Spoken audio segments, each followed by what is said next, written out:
Mega హీరోల ఫ్లాపుల పరంపరకు ఇక బ్రేకులు పడ్డట్టేనా?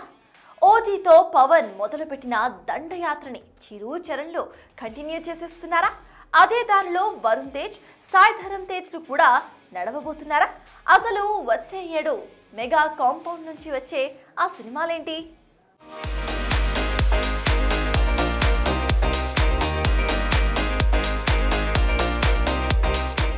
ఒకప్పుడు ఇండస్ట్రీలో హిట్స్ వరద పారించింది మెగా కాంపౌండ్. చిరు, పవన్, బన్నీ, వరుణ్ అన్న తేడా లేకుండా అంతా తమ తమ సినిమాలతో ఆడియన్స్ ని ఎంటర్టైన్ చేసిన వారే. అయితే గత కొంతకాలంగా ఒక్క బన్నీ తప్ప మిగతా హీరోస్ అంతా కూడా హిట్ కోసం వెంపల్లాడుతున్నవారే. అయితే మొన్న మధ్య ఓజీ 300 కోట్లు వెనకేసుకోవడంతో వచ్చే ఏడైనా మిగతా హీరోలైనా ఇలా సక్సెస్ ట్రాక్ ఎక్కుతారా అంటూ క్యూరియస్ గా వెయిట్ చేస్తున్నారు మెగా ఫ్యాన్స్. వాల్తేరు వీరయ్య తర్వాత ఆ స్థాయి సక్సెస్ చూడలేకపోయాడు చిరు.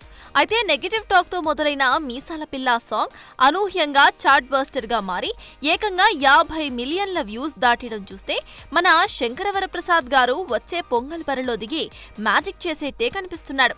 మరోవైపు విశ్వంభర కూడా సమ్మర్ లో సెన్సేషన్ ను క్రియేట్ చేస్తుందని ఫిలిం నగర్ టాక్.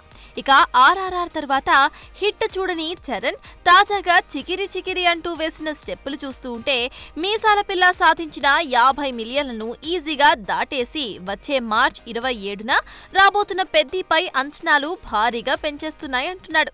ఇక మట్కా, ఆపరేషన్ వ్యాలంటైన్, గాంధీవదారి అంటూ తలాతోకాలేని సినిమాలు చేస్తూ పోతున్న వరుణ్ తేజ్ జోరు చూస్తూ ఉంటే మేరళపాక గాంధీ కాంపోలో వస్తున్న కొరియన్ కనకరాజుతో హిట్ చూసేట్టే ఉన్నాడు.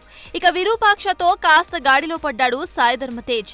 ప్రస్తుతం చేస్తున్న సంబరాల ఎట్టిగట్టు అప్డేట్స్ చూస్తూ ఉంటే వచ్చే ఏడు ఈ మెగా మేనల్లుడు ఖాతాలో మరో హిట్ పక్కా అని ఫిక్స్ అయ్యారు మెగా ఫ్యాన్స్. మరోవైపు ఆదికేశవ తర్వాత ఆచీతూచి అడుగు వేస్తూ ఒక మంచి సక్సెస్ కోసం ఎదురు చూస్తున్న వైష్ణవ్ తేజ్ ఓ క్రేజీ డైరెక్టర్ ని పట్టుకునే పనిలో ఉన్నాడట. ఏదేమైనా పాలకం చూస్తూ ఉంటే వచ్చే ఏడాది మెగా కాంపౌండ్ లో సక్సెస్ సందడి చేసేట్టే కనిపిస్తోంది. For more videos like this, subscribe Big TV channel.